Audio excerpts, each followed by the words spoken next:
യമനിലെ ഹൂതി ശക്തി കേന്ദ്രങ്ങളിൽ ആക്രമണം നടത്തി Israel. Hodeidah, Ras Isa, Salif, Ras Qatib എന്നിവിടങ്ങൾ കേന്ദ്രീകരിച്ചായിരുന്നു ആക്രമണം. ആധുനിക റഡാർ സംവിധാനം സ്ഥാപിച്ചിട്ടുള്ള കപ്പലിലും ഇസ്രയേൽ ആക്രമണം നടത്തിയിട്ടുണ്ട്. ഇന്നലെ കപ്പലിന് നേരെ ഡ്രോൺ ബോട്ടുകൾ ഉപയോഗിച്ച് ഹൂതി ആക്രമണം നടത്തിയിരുന്നു. ഇതിന് പിന്നാലെയാണ് ഇസ്രയേലിന്റെ സൈനിക നടപടി. വാർത്തയുടെ വിവരങ്ങൾ നൽകാനായി ഐസൺ ജോസാണുള്ളത്. ഐസൺ, വലിയ ആക്രമണമാണ്. എങ്ങനെയാണ് വിശദാംശങ്ങൾ? തീർച്ചയായും അതിശക്തമായ ഒരു ആക്രമണമാണ് ഹൂതി ശക്തി കേന്ദ്രങ്ങളിൽ നടന്നത് എന്ന് തന്നെയാണ് മനസ്സിലാക്കാൻ സാധിക്കുന്നത്. അതിശക്തമായ രീതിയിലുള്ള ഒരു പ്രതിരോധം തീർക്കുക എന്ന നീക്കം തന്നെയാണ്, പ്രത്യേകിച്ച് ചെങ്കടലിലെ കപ്പൽ ഗതാഗതം സുഗമമാക്കുന്നതിനുള്ള നടപടികൾ സ്വീകരിക്കുക എന്നൊരു നീക്കം തന്നെയാണ് പ്രധാനമായും ഉണ്ടായിരിക്കുന്നത്. ഈ നടപടിയുടെ ലക്ഷ്യവും അത് തന്നെയാണ് എന്നാണ് മനസ്സിലാക്കാനും സാധിക്കുന്നത്.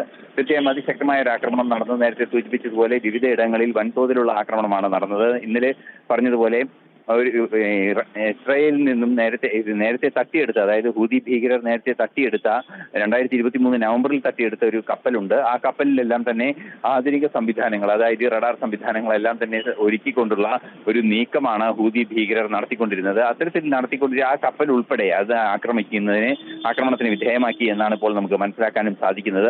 അതിശക്തമായ ഒരു ആക്രമണം ആ മേഖലയിൽ നടത്തേണ്ടത് അനിവാര്യമായ ഒരു കാര്യം ഇന്നലെ തന്നെ ഉണ്ടായിരുന്നു. നമുക്കറിയാവുന്നതാണ്, ഇറാനെതിരെ അതിശക്തമായ സൈനിക നടപടി ഇസ്രായേലും അമേരിക്കയും സ്വീകരിച്ചതിന് ശേഷം ഹൂതി ഭീകരരുടെ ഭാഗത്തു നിന്ന് ആക്രമണങ്ങൾ ഉണ്ടാകുമെന്ന ബോധ്യം തീർച്ചയായും ഉണ്ടായിരുന്നു. ഈ ഒരു പശ്ചാത്തലത്തിൽ കൂടിയാണ് ഇന്നലെ ചെങ്കടലിലൂടെ സഞ്ചരിച്ചിരുന്ന ഒരു വാണിജ്യ കപ്പലിന് നേരെ ഡ്രോൺ ബോട്ടുകൾ ഉപയോഗിച്ചൊരു ആക്രമണം നടന്നത്. 2 ഡ്രോൺ ബോട്ടുകൾ ആക്രമണത്തിൽ കൃത്യമായി കപ്പലിൽ വന്ന് ഇടിച്ചു എന്ന് തന്നെയാണ് അറിയാൻ സാധിക്കുന്നത്.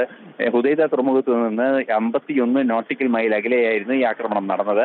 അതുകൊണ്ട് തന്നെ ശക്തമായ ഒരു തിരിച്ചടി ഉണ്ടായില്ലെങ്കിൽ ചെങ്കടലിലെ യാത്രാ സംവിധാനങ്ങളെ വീണ്ടും പ്രതികൂലമായി ബാധിക്കുന്ന ഒരു സാഹചര്യം ഉണ്ടാകുമെന്ന തിരിച്ചറിവിന്റെ കൂടി അടിസ്ഥാനത്തിലാണ് അടിയന്തര നടപടികൾ എടുക്കുകയും കർശന നീക്കത്തിന്റെ ഭാഗമായി വലിയ തോതിൽ ഒരു ആക്രമണം നടക്കുകയും ചെയ്തതെന്നാണ് അറിയാനും സാധിക്കുന്നത്. യമനിലെ ഹൂതി ശക്തി കേന്ദ്രങ്ങളിൽ ഇസ്രയേൽ ആക്രമണം ശക്തമാക്കി എന്നുള്ള വാർത്തയാണ് ഈ മണിക്കൂറിൽ പുറത്ത് വരുന്നത്.